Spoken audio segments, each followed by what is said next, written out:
ঝাড়গ্রামের বাছুরডোবায় অবস্থিত রজনী কুটির নামটি শুনলেই চোখের সামনে ভেসে ওঠে প্রায় ৩০০ বছরের পুরনো এক পারিবারিক দুর্গাপূজার ইতিহাস। নিয়মনিষ্ঠার পাশাপাশি এই পুজো যেন ইতিহাসের এক নীরব দলিল, যার শুরুটা হয়েছিল বাংলাদেশের ফরিদপুর জেলার বান্ধব দৌলতপুর গ্রামে। দেশভাগ যখন পরিবারটিকে ভিটেমাটি ছাড়তে বাধ্য করেছিল, তখন কবিরাজ রামগতি সেনগুপ্তর হাতে শুরু হওয়া সেই ঐতিহ্যকে বুকে নিয়ে তারা নতুন ঠিকানা খুঁজে নেন ঝাড়গ্রামের এই রজনী কুটিরে। প্রজন্ম থেকে প্রজন্মে বয়ে চলা এই পূজার প্রতিটি রীতি আজকের প্রজন্মের কাছে এক অমূল্য শিক্ষা ও পারিবারিক বন্ধনের প্রতীক। কিভাবে একটি পারিবারিক ঐতিহ্য শত বছরের ঝঞ্ঝা পেরিয়েও আজও অম্লান, সেই প্রাচীনত্বের গন্ধ, সেই প্রথম দিনের শুরু আর সেই সব অজানা কাহিনী জানতে আজ আমরা কথা বলবো সেনগুপ্ত পরিবারের সদস্যদের সঙ্গে। তাদের মুখেই শুনব এই সাবেকিয়ানার সাতকাহন। নমস্কার, শুরু করছি অরণ্য শহরে আড্ডার আজকের পর্ব। চলছে শারদোৎসব, বাঙালির সবচেয়ে বড় উৎসব, এবং আজকে আমরা আমাদের এই ফ্রেমে এক নয় পেয়েছি একাধিক মানুষকে। এবং যেখানে আমরা এই মুহূর্তে রয়েছি সেই বাড়িটি হলো রজনী কুটির। রজনী কুটিরের এই আঙ্গিনা থেকে আজ আমরা জানবো এই বাড়ির দীর্ঘ কয়েক বছরের যে পুজোর ইতিহাস সেই সম্পর্কে, এবং কথা বলবো এই পরিবারের সমস্ত সদস্যদের সঙ্গে। আমার পাশে যে মানুষটি বসে রয়েছেন মাতৃসমা, আমাদের সবার প্রিয় এবং অতি পরিচিত মুখ দেবলীনা দাশগুপ্ত দিদি।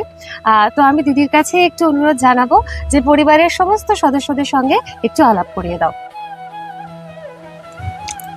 প্রণাম। প্রথমেই শহর ঝাড়গ্রামের প্রতি এবং মন্দিরা আর স্বপ্নীলের প্রতি আমাদের রজনী কুটিরের পক্ষ থেকে অন্তরের কৃতজ্ঞতা জানাই।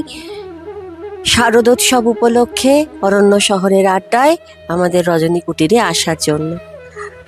হ্যাঁ, রজনী কুটির থেকে বলছি। আমার পাশে যে মানুষটি বসে আছেন, ২১ বছর পর তিনি মাস্কাট থেকে আসবার সুযোগ পেয়েছেন। তিনি এ বাড়ির বউ সুজাতা সেনগুপ্ত। আমার এই পাশে যিনি বসে আছেন তিনি আমার খুড়তুতো বোন মধুমিতা ব্যানার্জি। আর একদম ওই পাশে যিনি বসে আছেন তিনি এ বাড়ির পাটরানী বলি আমরা, বর্তমানে জ্ঞানেন্দ্রনাথ সেনগুপ্তের পুত্র দীপঙ্কর সেনগুপ্তের স্ত্রী সঙ্গীতা সেনগুপ্ত। ওখানে একদম ওই কোনায় যিনি শাওন আমার মেয়ে, ঐশী আমার খুড়তুতো বোনের মেয়ে। এই যে ইনি হচ্ছেন এখনকার রাজকুমারী রজনী কুটিরের অদ্রিজা সেনগুপ্ত। তার পাশেই রয়েছেন শিরিন পাল আমার ছোট মেয়ে। ওদের পিছনে যিনি আছেন ইনি আছেন, এনার নাম আরাত্রিকা ব্যানার্জি। তিনি আমার এই বোন মধুমিতার মেয়ে। শিরিনের পাশে এ বাড়ির ছেলে, উঠে দাঁড়া, একটু দেখতে পাওয়া যাচ্ছে না, সঞ্জয় সেনগুপ্ত। উনিও কর্মসূত্রে বর্তমানে মাস্কাটে থাকেন। অনেক বছর পর আসতে পেরেছেন আবার পুজোতে। সঞ্জয়ের পিছনে রয়েছেন আমাদের সকলের দিদা মাসিমা সঙ্গীতার মা। তিনি এখন আমাদের এই পরিবারেরই একজন সদস্য, সবিতা রায়। মাঝখানে বসে আছেন জমিদারের মতোই দীপঙ্কর সেনগুপ্ত। তিনি একা কুম্ভ রক্ষা করেন, নকল নয় আসল বুদিগর, আসল রজনী কুটির। একা নয়, বুঝতেই পারা যাচ্ছে নিশ্চয়ই সেটা। আর তার পাশে রয়েছেন, এই প্রথম বোধহয় দিদি এলেন, সঙ্গীতার দিদি সঞ্চিতা চৌধুরী। তিনি বর্তমানে থাকেন হচ্ছে ইউকেতে, লন্ডনে, কিন্তু এবছর তিনি এসেছেন। তার পাশে বসে আছেন মাসিমা সুজাতার মা, হ্যাঁ, শুভ্রা দাশগুপ্ত, দেবস্মিতা, ঐশী দেবস্মিতার মেয়ে। এই আপাতত এরাই আছেন পরিবারের সদস্য। আলাপ পর্ব তো হলো, আলাপ পর্বের শেষে এবার পালা পুজোর ইতিহাস সম্পর্কে একটু জেনে নেওয়া। তো প্রথমেই কথা বলবো এই প্রজন্মে যিনি রয়েছেন দায়িত্বে, দীপঙ্কর বাবুর সঙ্গে। তো দীপঙ্কর বাবুর কাছে একটু জানতে চাইবো যে এই পুজোর ইতিহাসটা সম্পর্কে একটু বলুন, যে একটা দীর্ঘ পথ চলা এই পুজোর, তো সেটা কবে থেকে শুরু বা কোথা থেকে শুরু, ইতিহাসটা একটু বলুন।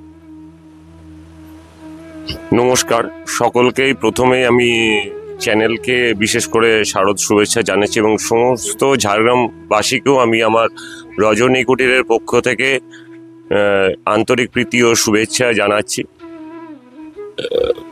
1948 থেকে আমরা মূলত ঝাড়গ্রামে এই পুজো শুরু হয়। আমার দাদু জ্ঞানেন্দ্রনাথ সেনগুপ্ত এই পুজো এখানে শুরু করে, কিন্তু তার আগে স্বাধীনতার আগে বাংলাদেশে এই পুজো আমাদের হতো।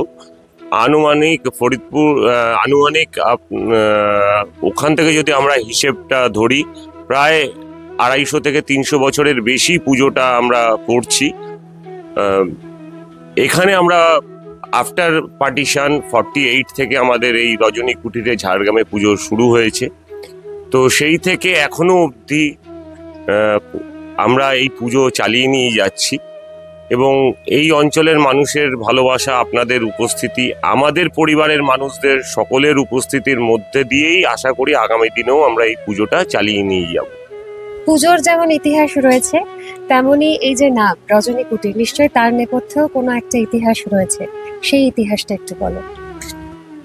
না, ইতিহাস বলতে তেমন কিছু না। আমার ঠাকুমা আশালতা দেবী, তার বাবার নাম ছিল রজনীকান্ত সেনগুপ্ত। তিনি এবং তার ভ্রাতা জ্ঞানেন্দ্রনাথ সেনগুপ্ত, তাঁরাই মূলত এই বাড়িটি স্থাপনা করেন এবং রজনীকান্ত সেনগুপ্তের নাম অনুসারেই বাড়িটির নাম রজনী কুটির হয়ে যায়।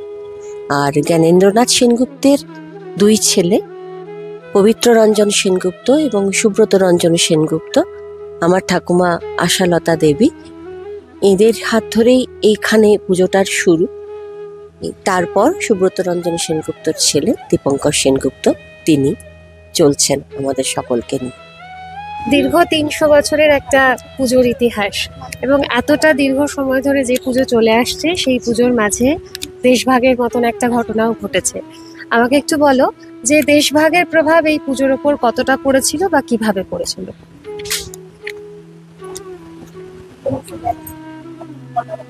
আমি তো এই বাড়িতে শুরু থেকেই পুজোটা দেখছি, জন্মের পর থেকে। 1970 সালে আমার জন্ম, তারপর থেকে পুজোর সঙ্গে ওতপ্রোতভাবেই জড়িয়ে রয়েছি। যদিও এইটি আমার ঠাকুমার বাপের বাড়ি, সেই অর্থে আমার বাবার মামা বাড়ির পুজো, কিন্তু তবুও এ বাড়িতে এখন যাদের দেখা যাচ্ছে এই ফ্রেমে, তার বাইরেও এ বাড়ির আরো অনেক অনেক সদস্য এই পুজোর সঙ্গে সরাসরি যুক্ত। যেমন মনোজ সেনগুপ্ত, যেমন বিজয় সেনগুপ্ত, তাদের স্ত্রীরা ওতপ্রোতভাবে ছিলেন এক সময় এই পুজোতে। বিজয় জেঠুর স্ত্রী, তাদের মেয়ে নবনীতা গোস্বামী, মন্টু দাদু অর্থাৎ মনোজ সেনগুপ্ত, তারই ছেলে সঞ্জয় সেনগুপ্ত এখানে বসে আছেন। তাদের যে আরো বৃহত্তর পরিবার, সেই পরিবারেরই একজন অন্যতম সদস্য স্বাগতা লক্ষ্মী দাশগুপ্ত, মানে সে অর্থে উনি আমাদের পিসি হন সম্পর্কে। তো এই এতগুলো মানুষ মিলে বাংলাদেশে পুজোটা করতেন। আর বাংলাদেশে যখন পুজোটা হতো, স্বাভাবিকভাবেই অর্থের জৌলুস কতটা ছিল বলতে পারি না, তবে মানুষের সমাগম এর চেয়ে অনেক অনেক বেশি হতো। প্রথম প্রভাব যেটা পড়েছিল স্বাভাবিকভাবেই আর্থিক প্রভাব, আর্থিক সঙ্গতির অভাব এবাড়ির পুজোয় তখন স্পষ্ট ছিল। সেই জাঁক জমক জৌলুস সেই সময়ের 1948-এর পুজোয় নিশ্চয়ই ছিল না। আমার জ্ঞানত, আমার একটু একটু এখনো মনে পড়ে, 1973 থেকে আমার একটু একটু মনে এখনো আছে। তখন এই মন্দির অর্থাৎ এই মণ্ডপ, এইরকম মণ্ডপ ছিল না। একটা লাল মেঝের কয়েকটা থামওয়ালা মণ্ডপ ছিল। দেখেই বোঝা যেত যে কতগুলি মানুষ আগেকার দিনের সেই দেউড়ি সমেত যে ঠাকুর দালান তৈরি করতেন মূলত দেবী পূজার উদ্দেশ্যে, তেমনই একটি কোনো ক্রমে দাঁড় করানো একটি মণ্ডপ ছিল সেটি। তারপরে ধীরে ধীরে বাবা মায়েরা একটু একটু করে প্রতিষ্ঠিত হয়েছেন, বাড়ির ছেলেরা একটু একটু করে উপার্জন করা শুরু করেছেন। ছিন্নমাটি একটু একটু করে শক্ত হয়েছে, শিকড় গাঁথবার সুযোগ দিয়েছে, সেইভাবেই সেই মণ্ডপ এখন এই রূপ নিয়েছে। তো আপাতত আমার যেটা মনে হয় এবং যেটা সকলে দেখতেও পায় চোখে, সেটা হচ্ছে যে দেশভাগের পর আর কিছু না হোক এই জনসমাগমের কমে যাওয়াটা সেটা একটা বড় পার্থক্য। আর জৌলুসের যে তারতম্য, সেই পার্থক্যটা তো ছিলই এই পুজোতে। বাকি আন্তরিকতায় কোনো অভাব কোনোদিনই ঘটেনি। এমনকি 1978 সালে যে বন্যা হয়েছিল, যে 78 সালের কথা অনেক দিন পর, এই কলকাতার এই ভয়ানক দুর্যোগের পর বারবার ফিরে ফিরে আসছে, সেই 78 সালে সমস্ত রাস্তা বন্ধ ছিল, কিন্তু আমাদের এখানে পূজা হয়েছিল। শুধু আমাদের পরিবার মানে আশালতা দাশগুপ্তর মানে শ্বশুর কুলের সকলে কয়েকজন, আমার বাবা দুর্গাপুর থেকে এসেছিলেন, বিজয় জেঠু জামশেদপুর থেকে এসেছিলেন। সে বছর দীপরাও আসতে পারেনি, 1908 একা বাসে করে এসেছিলেন মন্টু দাদু, মানে ওর বাবা, স্বাগতা লক্ষ্মীর মা মহাননী। আমরা কয়েকজন মিলে পূজাটা কিন্তু করতে পেরেছিলাম। সুতরাং তারতম্য বলতে ওইটুকুই, আন্তরিকতা বা নিষ্ঠা তার কখনো কোনোদিন অভাব ঘটেনি। আর এখন তো এই যে রজনী কুটির, তার সংলগ্ন যে কটা বাড়ি এবং তারও পিছনে যে কটা বাড়ি, অনেকেই তারা এই পরিবারের সদস্যই হয়ে উঠেছেন পূজাকে কেন্দ্র করে। এমনকি এই মেয়েরাও, শিবাঙ্গীর মতো মেয়েরাও, এরাও কি বলবো, পূজা মানে রজনী কুটিরই বোঝে। এবার একটু কথা বলবো সঙ্গীতাদির সঙ্গে। পুজোর দায়িত্বভার এখন আপনার ওপরে, আপনি সমস্ত কিছু আয়োজন করেন বাকিদের সঙ্গে। তো একটু জানতে চাইবো, নিশ্চয়ই এই বাড়ির পুজোর বেশ কিছু নিজস্ব রীতিনীতি রয়েছে, তো সেই নিয়ম রীতিগুলো সম্পর্কে একটু বলুন। নমস্কার, আমি বিয়ে হয়ে এসেছি 21 বছর হলো এই বাড়িতে। তো আমি প্রথম মানে সাধারণত আমি বিয়ের আগে দেখছি ঠাকুরের যে আমাদের চিত্রটা হয়, লক্ষ্মীর পাশে গণেশ, সরস্বতীর পাশে কার্তিক, কিন্তু এই বাড়িতেই আমি প্রথম দেখলাম ঠিক উল্টোটা, লক্ষ্মীর পাশে হচ্ছে কার্তিক, সরস্বতীর পাশে গণেশ।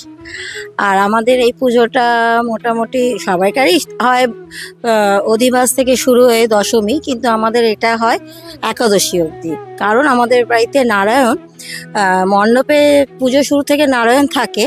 দশমীর দিন আমাদের নারায়ণ আমাদের ঘরে, মানে আমরা যেখানে থাকি ভেতরে, আমাদের ঠাকুর ওখানে নারায়ণ যায়, তার সাথে আমাদের 3টে ঘর যায়, দেবী ঘর, চণ্ডী ঘর আর লক্ষ্মীর ঘর।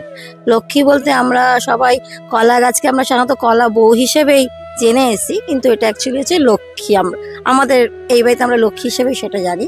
এবং সেই ঘরটি আমাদের সাথে দশমী ভাসান বলতে দর্পণ বিসর্জনের পর এই 3টে জিনিস সাথে আমাদের নারায়ণও আমাদের ঠাকুর ঘরে যায়, এবং সেই দিনটা আমাদের ঘরেই তিনি থাকেন।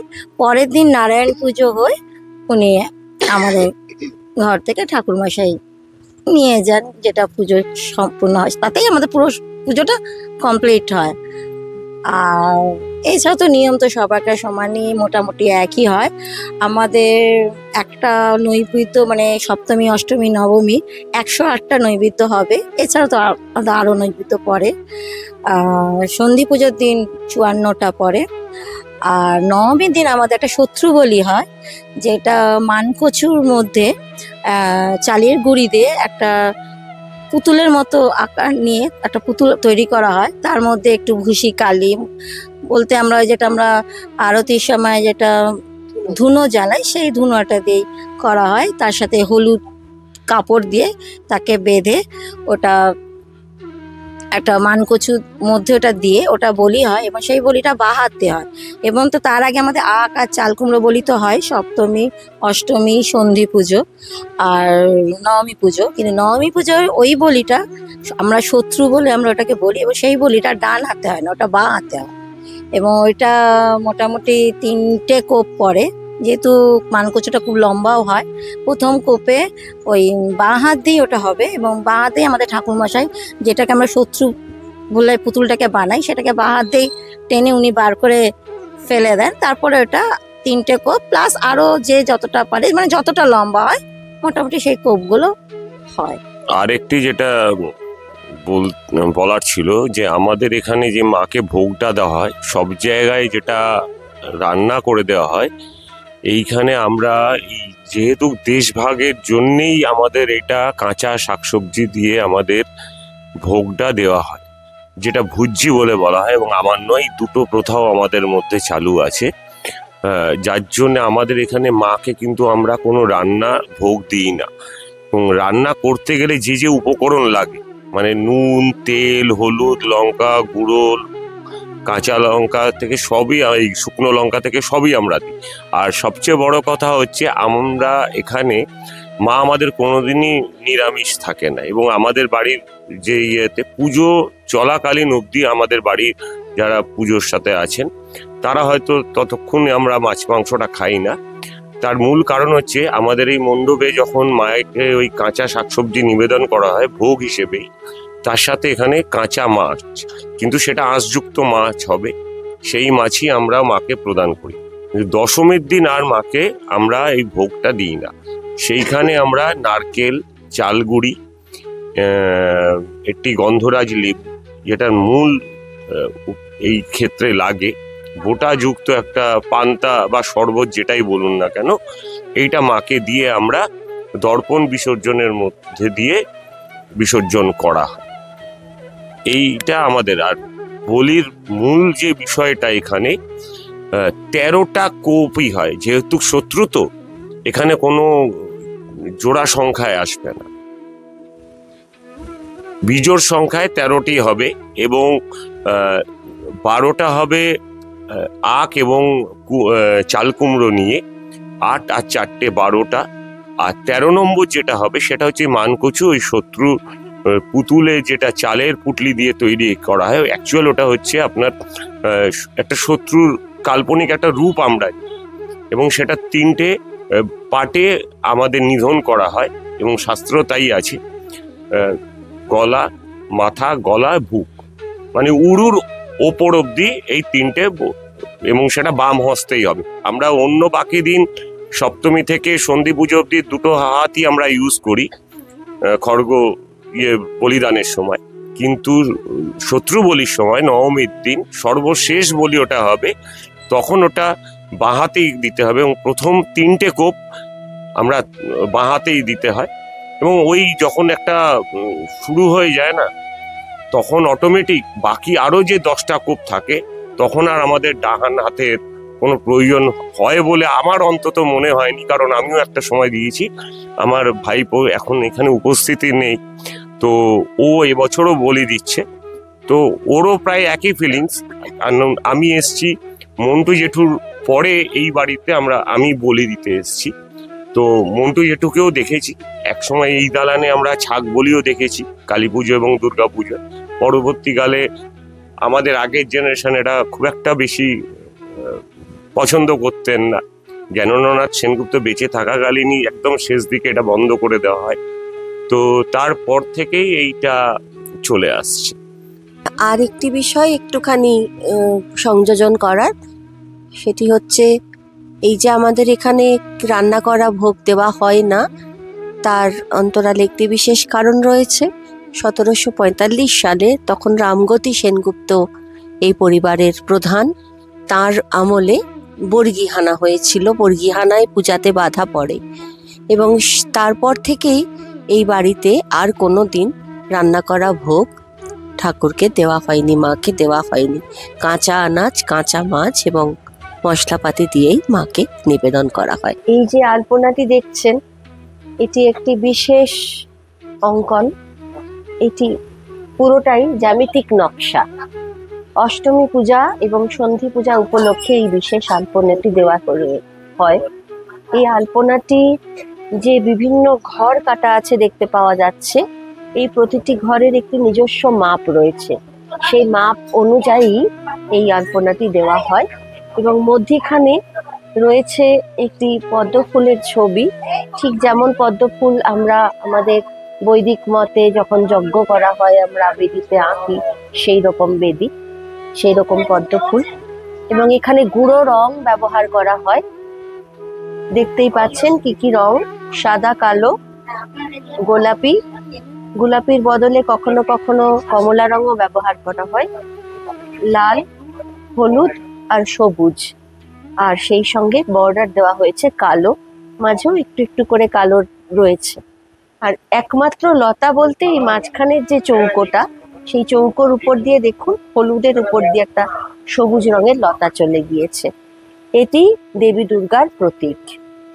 এটি হচ্ছে দেবী দুর্গার আসন, বেদী, যে বেদির উপরে নবঘট প্রতিষ্ঠিত।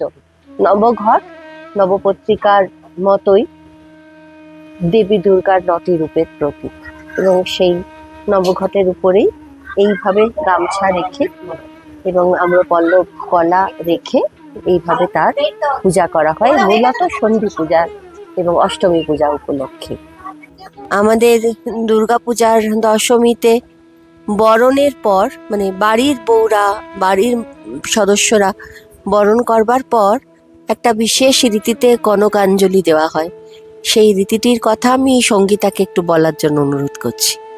হ্যাঁ, কনকাঞ্জলিটা আমি যেরকম দেখেছি বনেদি বাড়িতে বা অন্যান্য পুজোতে, কনকাঞ্জলিটা দেয় মানে বাড়ির যে বড় যে হেড, সে সামনে দাঁড়িয়ে থাকে, পেছন থেকে কেউ হয়তো তার আঁচলে চাল দিচ্ছে। কিন্তু আমাদের এটা হচ্ছে একটু আলাদা।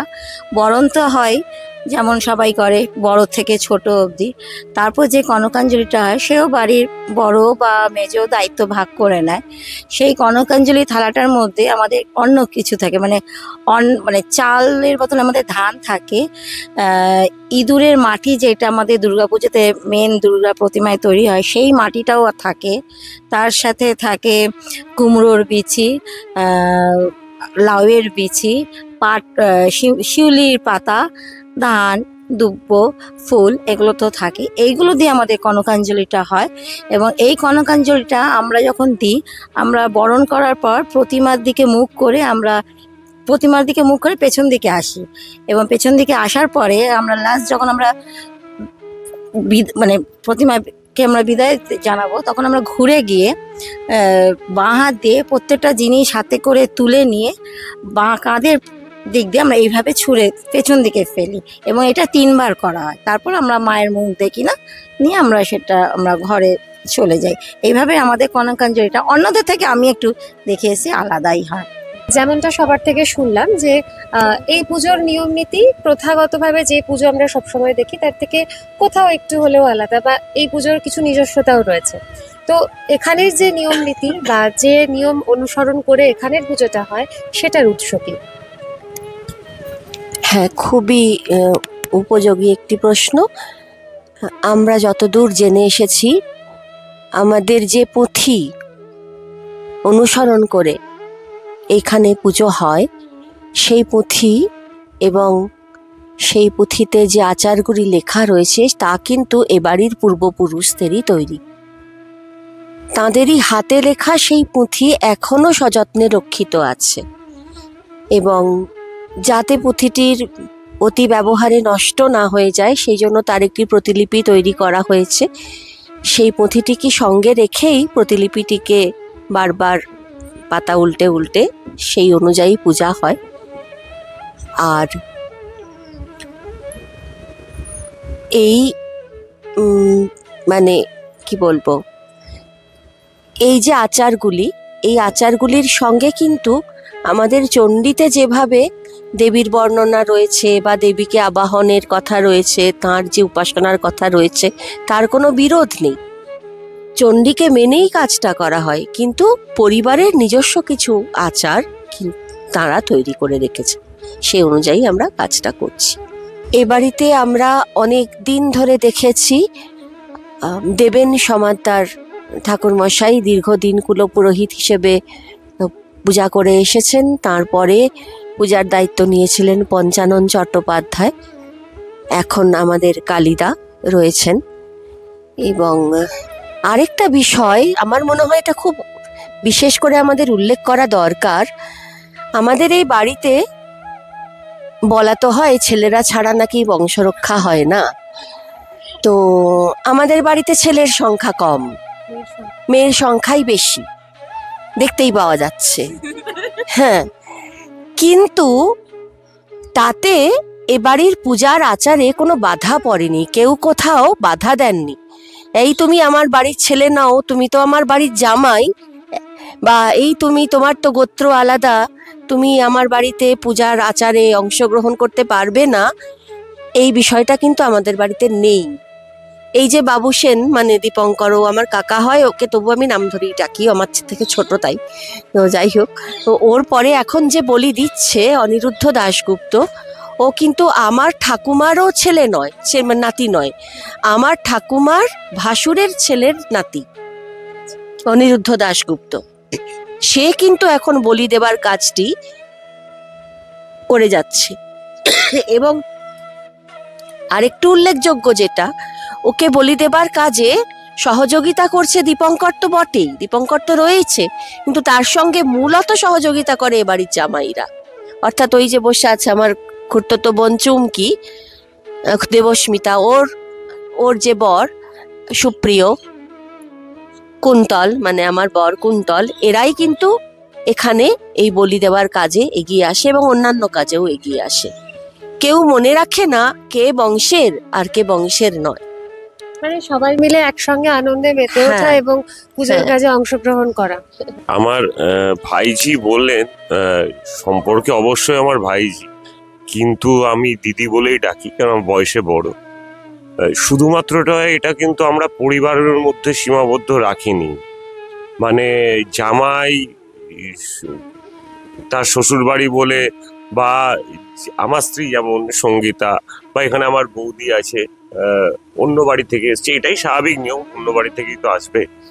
তো সে বা তার পরিবার কেউ এর মধ্যে ইনভলভ হতে পারবে এই মানসিকতার কোনোদিনই আমরা সম্মুখীন হইনি, বা সেই কারণেই আমরা বলি এই পুজোটা শুধুমাত্র কিন্তু কোনো পরিবারের পুজো না, এটা রজনী কুটিরের পুজো।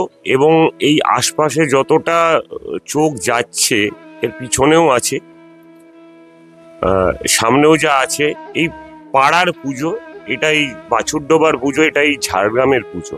কারণ স্টেশন থেকে নেমে যখন আমরা ছোটবেলা থেকে এখনো অবধি বলি না, সেই রিক্সা থেকে ওই চাকা একটা শব্দ আছে ঘোরে, সেইটাই যদি আমি ধরি একটা সমাজের পরিবর্তন বিবর্তন যেটাই বলি না কেন, সেই ছোটবেলা থেকে আমরা ওই রজনী কুটির একটা ব্র্যান্ড, আমরা সবাই ঝাড়গ্রামের কেউ সেইভাবে পার্মানেন্ট বাসিন্দা নই, কিন্তু ওই ছোট থেকে একটা অদ্ভুত টান ঝাড়গ্রামের প্রতি এসছে, যে সুতরাং এখানে এসে পুজো করে যে মজাটা আমরা পাই, বা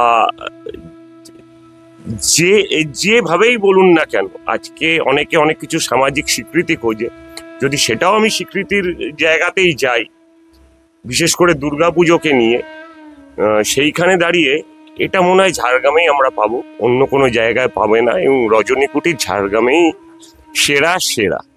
এবার একটু কথা বলবো সুজাতাদির সঙ্গে। দিদি যখন আলাপ করাচ্ছিলেন তখনই বললেন যে দীর্ঘ বেশ খানিকটা বছর পর আবার আপনি এই পুজোর টানে দেশের মাটিতে ফিরে এসছেন। তো এত বছর ওখানে থাকার পর আজকে যখন এখানে এসছেন, সবার সাথে আনন্দ করছেন, পুজো কাটাচ্ছেন, কিরকম অনুভূতি সেটা একটু বলুন। খুবই ভালো অনুভূতি। প্রথম তো মনে হচ্ছে যে সবাইকে কত বড় দেখছি। আগে সব যারা মানে এখন স্কুল কলেজে পড়তো, তাদের বিয়ে, তাদের ছেলেমেয়েরা এখন প্রায় স্কুলে কলেজে পড়ে, সেটা একটা। আরেকটা তো আমার নিজের লাস্ট যখন এসেছিলাম আমার বাচ্চারা একদম ছোট ছোট ছিল, তা এখন তারা দেশের বাইরে, আমি আর সঞ্জয় এখানে এসে মানে খুবই, এখন আমরা সিনিয়র মোস্ট, মানে আমাদের আগের জেনারেশনের আর কেউ নেই। তো আমাদের ফোনে বরাবর বাবু বলতো যে প্রণাম করার লোক নেই, আমাদের ঠাকুর মশাইকে ছাড়া আর প্রণাম করার লোক নেই, আপনারা শুধু তোমরা এসে দাঁড়াও তাহলেই হবে।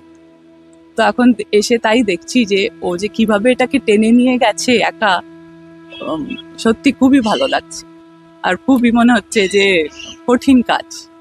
এবার একটু জিজ্ঞেস করবো, ম্যাসকটের মতন একটা জায়গায় থাকা বাইরে, তো নিশ্চয়ই সেখানকার দুর্গাপুজো আর এখানকার দুর্গাপুজোর মধ্যে ফারাক থাকবেই। তো সেইখানে কাটানো পুজোর দিনগুলো এবং তারপর এতদিনের অপ্রাপ্তির পর আবার পরিবারে ফিরে এসে এবছর পুজো এখানে অংশগ্রহণ করা, তো আনন্দ কতটা হচ্ছে? মানে আনন্দ হবে সেটা তো খুব স্বাভাবিক, আনন্দের পারদটা ঠিক কতটা চড়েছে? ওখানের পুজোতে আমাদের পুজো তো হয় নিশ্চয়ই বরাবর, ওখানেও অনেক বছরের পুজো, অনেক বছরের পুজো। কিন্তু আমরা সেইভাবে, যেহেতু পুজো ওখানে উইকে হয় আর ছুটি থাকে না কোনো পুজোর সময়, তো আমরা পুজো অফিস স্কুল করে সন্ধ্যের বেলায় ঠাকুর দেখতে যাই। হয়তো সব দিন গেলামও না, হয়তো ষষ্ঠীর দিন গেলাম, কেন ফাঁকা থাকে। বাকি দিন বাড়িতে এখান থেকে ফোনে বাবু বা দোলা বা শম্পু যারা রেগুলার আসে তাদের সাথে ফোনে যোগাযোগ করে এখানকার পুজোর খবরই নিই। আর এত বছর পরে এসে তো মানে খুবই ভালো লাগছে, মানে বলারই না। পুজোর কাজে হেল্প করতে পারছি, আবার নতুন করে শিখছি। মানে আমাকে যখন প্রথম কয়েক বছর এসেছি পুজোতে, তখন আমার শাশুড়ি মা ছিলেন, তো ওনার কাছে শেখা। এখন এত বছরে সব ভুলে গেছি, সিকোয়েন্সগুলো ভুলে গেছি, কি কি করতে হয় ভুলে গেছি। তো এখন আবার সেই দোলা সঙ্গীতা ওরা যেরকম বলে দিচ্ছে, যেরকম হেল্প লাগছে, এখন সেগুলো কিছু পুরনো কথাও মনে পড়ছে। আর সেইভাবেই না, ভালো তো খুব ডেফিনেটলি লাগছে। চেষ্টা করা হবে যে আবার এবার থেকে প্রত্যেক বছর আসা যায়। এবারে কথা বলবো রজনী কুটিরের বর্তমান প্রজন্মের সঙ্গে, যারা ভবিষ্যতে এই পুজোর কাণ্ডারি। তো একটু জানতে চাইবো, তোমরা পুজো কিভাবে কাটাও, বা বাড়ির পুজো কিরকম পার্টিসিপেট করো, কি করো, সবটা মিলিয়ে বলো। সবাই যেরকম বাড়ির পুজো বলতে বলে না, যে প্রচুর কাজ রয়েছে, প্রচুর কাজ করতে হয়, সকালবেলা ঘুম থেকে উঠে এই কাজ করা সেই কাজ করা। আমাদের মা বাবারা এমন করেই আমাদেরকে আগলে রেখেছেন যে আমাদেরকে পুজোর কাজ করা নিয়ে কোনোদিন ভাবতেই হয় না। আমাদের প্রত্যেক দিনই সকালবেলা ঘুম থেকে উঠে কাজ হচ্ছে সেজেগুজে এখানে আসা, এইটুকুই আমরা করি। এবং আমরা খুবই উৎসাহের সঙ্গে আরেকটা কাজ করি, সেটা হচ্ছে নবমীর দিন, প্রত্যেক বছর নবমীর দিন সন্ধ্যেবেলা আমরা একটা অনুষ্ঠান করি। সেইটা আমরা প্রচণ্ড আনন্দ নিয়ে করি, যে যাই পারি না কেন, যতটুকুই যে নাচ পারে, যে গান গাইতে পারে, যে কবিতা বলতে পারে, আমরা সেটুকু করার চেষ্টা করি। এবং আমাদের কাছে পুজো মানেই মানে আনন্দটাই আমাদের কাছে বড়। এই যে কাজ কাজ কাজ, সেটা আমাদের মা বাবারা কোনোদিন আমাদেরকে বুঝতে দেয়নি, কিন্তু এখন যত বড় হচ্ছি তখন বুঝতে পারছি যে এবার দায়িত্বটা আমাদের উপর এসে পৌঁছবে। কারণ দেখতে পাচ্ছি নিজেদের চোখের সামনে যে বয়স হয়ে আসছে, শরীর আর দিচ্ছে না মা বাবাদের। তো এবার হয়তো আমাদেরকে হাতটা লাগাতে হবে আর কয়েকটা বছর পরেই, এই আর কি। আর একটা জিনিস আমরা খুব ভালো করতে পারি, সেটা হচ্ছে আমরা খুব ভালো নাড়ু চুরি করতে পারি। আমরা ভীষণ পারদর্শী এটায়, আমরা অসাধারণ পারি নাড়ু চুরি করতে। যখন নাড়ু পাকানো হয় তখন আমরা বসে থাকি যে একটা কোনোভাবে যদি মাটিতে পড়ে যায় সেটা তো আর প্রসাদ হিসেবে দেওয়া হবে না, সেইটা আমরা কখন পাবো। এবং যখন প্রসাদ দেওয়া হয়, বাকিদের প্রসাদের খালা থেকেও সেই নাড়ুটা কখন আমরা পেয়ে যাব, সেইটা আমরা একেবারে সিদ্ধহস্ত। আমরা খুব ভালো পারি এটা। বাকিদের সবার মধ্যে এরা শুধু সেজে গুজে আসে, আমি একমাত্র যে কাজ করি, ভালো কাজ করি আমি অনেক ছোটবেলা থেকে। কারণ এখানে ঘুম থেকে ওঠা, ঘুম থেকে আবার ঘুমাতেই যাওয়া, তো হ্যাঁ এই বাড়িতেই করা। তো স্বাভাবিকভাবেই সবাই ছোট বেবে ফুল কোরানো থেকে শুরু করে, মানে যেগুলো আর কি একটা বাচ্চাকে দেওয়া যায়, চন্দন বাটা থেকে শুরু করে সব, সেটা এখন নাড়ু কোরানো আর ফল কাটাতে এসেছে, আপগ্রেড হয়ে গেছে একটু। এবার হয়তো পরে এবার মা বাবাদের যেই কাজটা সেটা হয়তো ধরবো, এছাড়া আর কিছু নেই। আনন্দ মজা, নতুন নতুন জামা পরার প্রত্যেকদিন সিলেক্ট করা থাকে, ওটাই সেজে গুজে আসা। আর প্রত্যেক বছর নিয়ম করে যে আলপনাটা দেখতে পাচ্ছে সবাই, এসেই যে আলপনাটা দেখতে পায়, সেইটা অদ্রিজা দায়িত্ব নিয়ে দেয় প্রত্যেক বছর। ষষ্ঠীর দিন আমরা সন্ধেবেলা এসে ও নিজে পুরোটা আঁকে, তারপরে আমরা ওকে সাহায্য করি। কারেকশন, এটা আগে দোলাদি করতো, তারপর এটা আমি। সো তারপর সবাই মিলে ওটাকে করি, কারণ একার পক্ষে হয় না, হা হিহি করতে করতে হয়। সেটা রাত্রি 12টা বেজে যায়, 1টাও বাজে, 2টোও বাজে। এরকম হয়েছে যে এত কথা বলেছি যে একটু মিস হয়ে গেছে, আবার পরের দিন সকালবেলায় ঠাকুরমশার আগে করতে হয়েছে। এই এবার কথা বলবো একটু সঞ্জয়দার সঙ্গে। আপনাকে জানতে চাইবো আপনার কাছে, যে আপনিও বাইরে থাকেন সারা বছর, এবং পুজো আসছে এই দুটো শব্দ শুনলেই যে বাড়ি ফিরে আসার তাগিদটা, সেই আনন্দটা নিয়ে বলুন। হ্যাঁ নিশ্চয়ই। আসলে আমি বাইরে গেছি, ইনফ্যাক্ট আমি আর আমার ওয়াইফ সুজাতা, আমরা বাইরে গেছি 2004-এ। তার আগে 1969 থেকে যতদিন জ্ঞান আছে প্রত্যেকবারই প্রায় এসেছি। মানে এরকম কখনো হয়নি যে আসেনি, এক্সেপ্ট 1978 যখন বন্যা হয়েছিল, দোলা যেটা আগেই বললো। এবং তখন আসা অনেক ইজি ছিল ইন্ডিয়ার মধ্যে থেকে, ডেফিনেটলি। বাইরে যাওয়ার পর থেকে আসাটা একটু ডিফিকাল্ট হয়ে গেছে ওই সময় ছুটি পাওয়া, কারণ বাইরে তো ছুটি থাকে না এই সময়টা। আমি থাকি ওমানে, মাস্কাটে। তবে যাওয়ার পরও আমি বহুবার এসেছি, তার কারণ ওই সময়টা বাচ্চাদের স্কুল থাকার জন্য সুজাতা আসতে পারেনি, তো আমি আসতাম। তবে আবার মাঝখানে অনেক গ্যাপও হতো। প্রত্যেকবারই দোলা, শম্পু, বাবু, অন্যান্যরা সবাই বলতে থাকে যে দাদা এসো অ্যাটলিস্ট ওই এক সপ্তাহের জন্য। চেষ্টা করলে অনেক সময় আসা সম্ভব হয়নি। তবে ইদানিং যেহেতু গত 8-10 বছর ধরে আস্তে আস্তে আমাদের সমস্ত সিনিয়ররাই প্রায় চলে গেছেন, তো ওপরটা পুরোটাই ভয়েড যাকে বলে। তো যেটা সুজাতা বললো যে গতবারও বাবু ফোন করে বলেছিল, আমি গত 2 বছর আসিনি। হ্যাঁ, মাঝখানে কোভিড ছিল, আসতে পারিনি 4 বছর। তারপরে 2 বছর আসা হয়নি বিভিন্ন কারণে। তো যেটা হয় সেটা হচ্ছে প্রথমবারে যখন পুজো শেষ হয় তারপর থেকেই বাবু আমাদের সবাইকে হোয়াটসঅ্যাপে পরের বছরের পুজোর যে কোন দিনে ষষ্ঠী সেটা পাঠিয়ে দেয়, মানে পুরো রুটিনটা পেয়ে যাওয়া হয় আর কি। তারপর থেকে প্ল্যানিং কিছুটা চলে এবং চেষ্টা করা হয়, খুবই এক্সাইটেড থাকি আর কি। এবং যদি না আসতে পারি তাহলে যেটা দোলা বলছিল যে কন্টিনিউয়াসলি আমরা ওই লাইভ করে বা হোয়াটসঅ্যাপ কল, ভিডিও কল করে ওদের সাথে কন্ট্যাক্ট করা, যোগাযোগ রাখা। তো ডেফিনেটলি মানে ভীষণভাবে মন পড়ে থাকে এখানে যাকে বলে। তো আর এবারে যেটা হলো সেটা হচ্ছে আমাদের সাথে মাও এলেন। তো সুজাতা এলো প্রায় 21 বছর পরে। তার মেইন কারণ হচ্ছে বাচ্চারা সব বিদেশে থাকে এখন, চাকরি বাকরি করে, তোরাও নেই। তো আমরা একদম মানে ফ্রি যাকে বলে, তো সেই কারণে আসার সুবিধা হয়ে গেছে। আর ওদের সাথে এই যে একটা বিশাল বড় এখন ফ্যামিলি, যদিও এখনো গুরুজনরা নেই, আমি এখন আনফর্চুনেটলি বা ফর্চুনেটলি সিনিয়র মোস্ট। তো বাবুর প্রণাম করার লোক যদি আমি হই, আমার প্রণাম করার লোক তো কেউ নাই। হ্যাঁ, তো সেটা একটা বড় সমস্যা, ভয়েরও কারণ। তবে খুব ভাল লাগে দেখে যে এই কিছু বাচ্চারা যাদের আমরা একদম ছোটবেলা থেকে দেখে আসছি, তারা এখনো কিন্তু এই রজনীকুটির ঝাড়গ্রাম পুজোর টানে চলে আসছে। যেমন ধরো বামবুড়ি এই সবে ম্যানেজমেন্টে পিএইচডি জয়েন করে কিন্তু ঠিক চলে এসছে। তো এটা একটা বড় পাওনা আর কি। তোদের এই অ্যাটাচমেন্টটা ডেফিনেটলি হোপফুলি যে আরো পুজোটাকে চালিয়ে দেওয়ার জন্য, যে দুটো জিনিস তো লাগে, একটা অর্থ আর একটা লোকবল। তো অর্থটা এখন ঠাকুরের কৃপায় মোরালেস ম্যানেজ হয়েই যায়, লোকবলটা খুব ডিফিকাল্ট।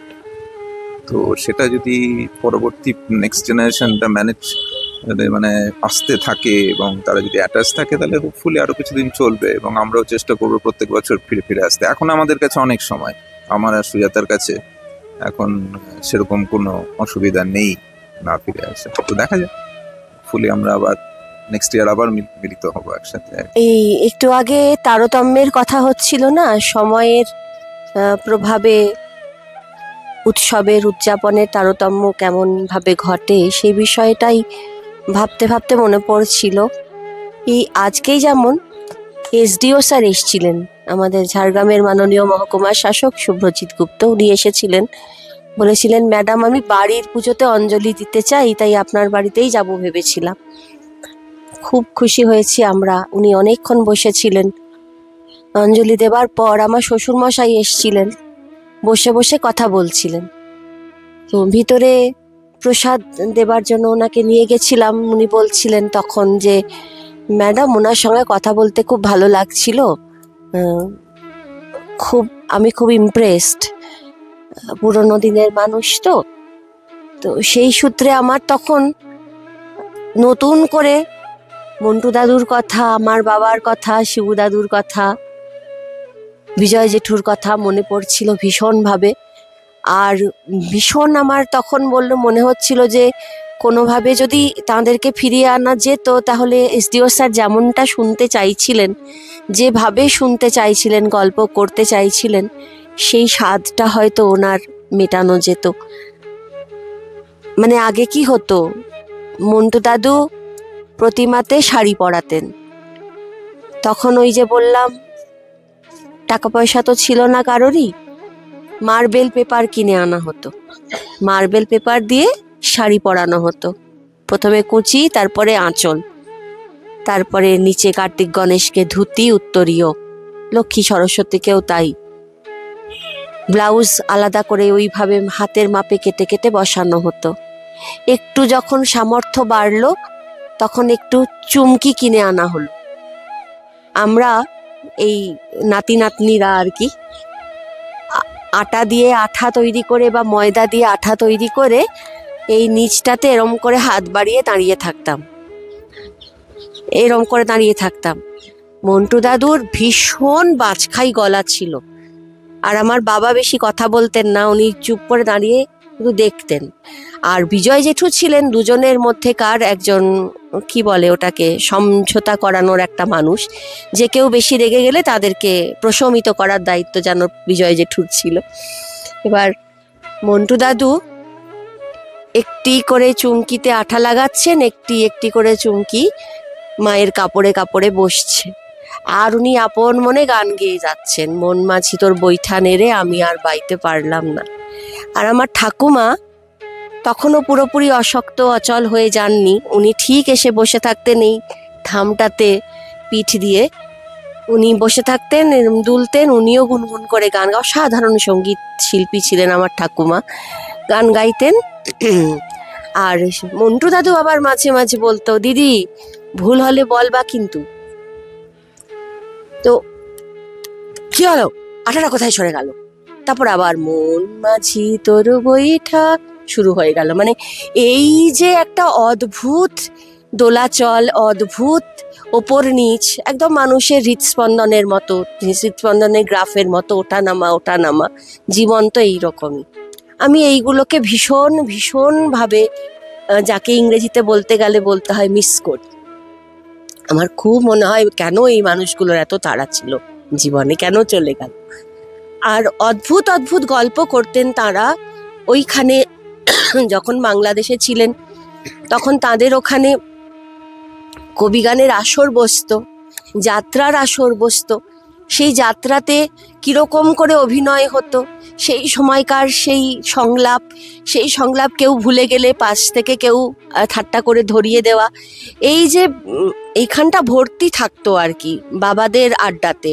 আর আমরা সবাই চুপ করে শুনতাম ওদের গল্প, গিলতাম। ওইটা আর তো নেই, ওই মানুষগুলো তো আর নেই। আর আমার খুব রাগ হয় যে কেন তখন আমাদের টেকনোলজি এত উন্নত ছিল না, তাহলে অন্তত গল্পগুলোকে আমরা ধরে রাখতে পারতাম। আর সত্যি কথা বলতে কি, আমাদের কারো প্রস্তুতিও ছিল না। একমাত্র মন্টু দাদু হয়তো বেশ খানিকটা, তখন তার বয়স হয়েছে, চলে গেছেন, কিন্তু যে সময় উনি গেছেন সেই সময় তিনি স্মৃতি বিস্মৃতির সীমানায় বিচরণ করছেন। সবটুকু তিনি হয়তো স্মৃতিতে ধরেও রাখতে পারতেন না, কিন্তু তবুও আমার মনে হয় কেন আমরা একটু এইরকম যদি পডকাস্ট করেও রাখতে পারতাম। বলি দেবার কথা হচ্ছিল না, আগে মন্টু দাদুই বলি দিতেন, মানে দীপের বাবা, সঞ্জয়ের বাবা, উনি বলি দিতেন। এবং আমি দেখতাম বলি দেবার একটু আগের থেকে মন্টু দাদুর এত সারা শরীরটাতে যেন অদ্ভুত একটা শক্তি, অদ্ভুত একটা প্রত্যয় ফুটে উঠত। আর আপনারা শুনেছেন এর আগে যে আমাদের এই বাড়িতেই ছাগ বলি দেবার প্রথা এক সময় ছিল। আমরা মন্টু দাদুকে দেখেছি ছাগ বলি দিতে, এবং যতদিন এগিয়েছে ততই আমাদের আপত্তি এবং আমাদের উৎকণ্ঠা বেড়েছে। তার কারণ আমরা দেখতে পেতাম ছাগ বলি দেবার আগে মুহূর্তে মন্টু দাদুর উত্তেজনা কি চরমে উঠত। মানে আমি আর শম্পু দিদি, বলতে গেলে শম্পু দিদি মানে নবনীতা গোস্বামী, যার কথা বললাম, বিজয় জেঠুর মেয়ে, আমরাই মূলত চিৎকার চেঁচামেচি করে, এবং দীপ আমাদের সঙ্গে ছিল, আমরা একদম বারণ করে দিলাম যে হবে না, এখানে বারণ, আমরা পারছি না এটা সহ্য করতে। মন্টু দাদু আর পেরে উঠছেন। তো সেই মানুষটাই, মানে যে মানুষটা ওইরকম সুন্দর উদাত্ত গলায় মন মাঝি তোর বৈঠা নেড়ে গাইছেন, সেই মানুষটাই অত যত্ন করে একটু একটু করে শাড়িতে সাজিয়ে তুলছেন মাকে, সেই মানুষটাই আবার বলি দিচ্ছেন রামদা তুলে। এই যে মানুষের মধ্যে যে ট্রানজিশনটা, একটা মানুষের কত রকম রূপে সে বিরাজ করতে পারে, এগুলো দেখবার জন্য আমাদের বাইরে যেতে হয়নি, আমরা পরিবারের মধ্যেই দেখতে পেয়েছি।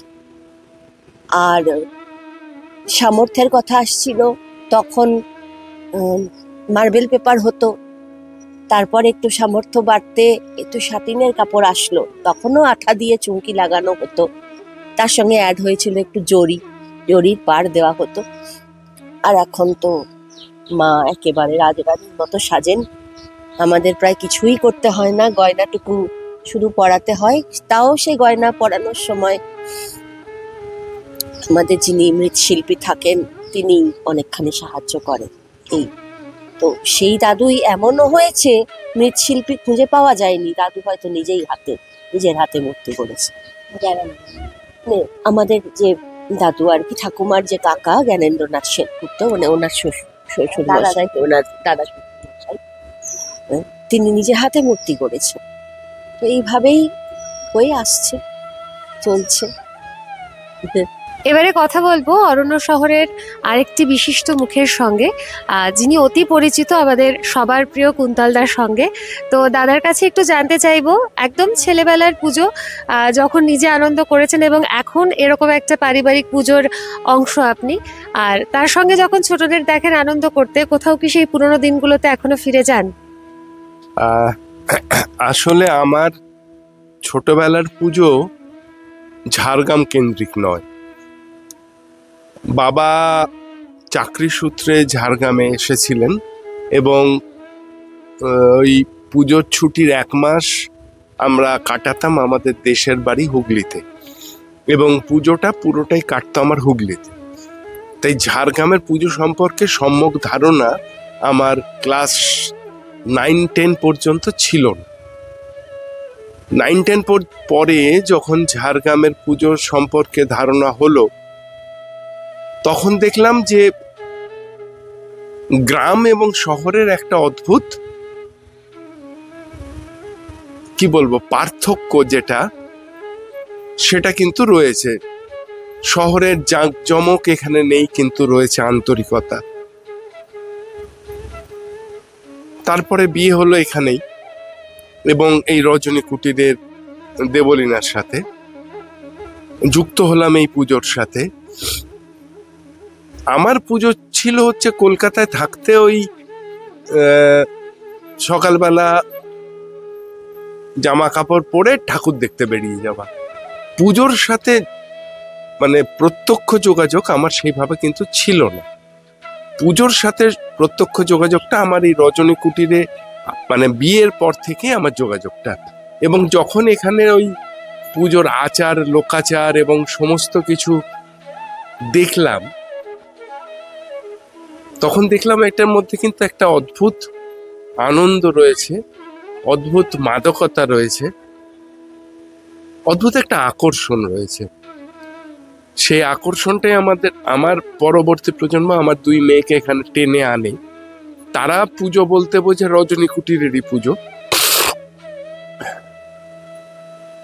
এইটুকু ওদের মধ্যে বেঁচে থাক, কারণ আস্তে আস্তে তো সবই হারিয়ে যাচ্ছে। এটুকু বেঁচে থাকলে রজনী কুটিরের পুজোটাও বেঁচে থাকবে, আর এই আত্মীয়তাটা বেঁচে থাকবে। বর্তমানে পুজোর কাজের সমস্ত দায়িত্ব আপনাদের ওপর। তো একটু জানতে ইচ্ছে করছে তাদের কথা, যাদের হাত ধরে এই পুজোর কাজ আপনারা শিখেছেন, অর্থাৎ আপনাদের মা কাকিমা, তাদের কথা একটু বলুন। আমাদের মা কাকিমা দিদারা তো অসম্ভব পরিশ্রম করতে পারতেন, অসম্ভব। মানে ওর যে শাশুড়ি মা, আমার সম্পর্কে দিদা হন, উনি অসামান্য সুন্দরী ছিলেন।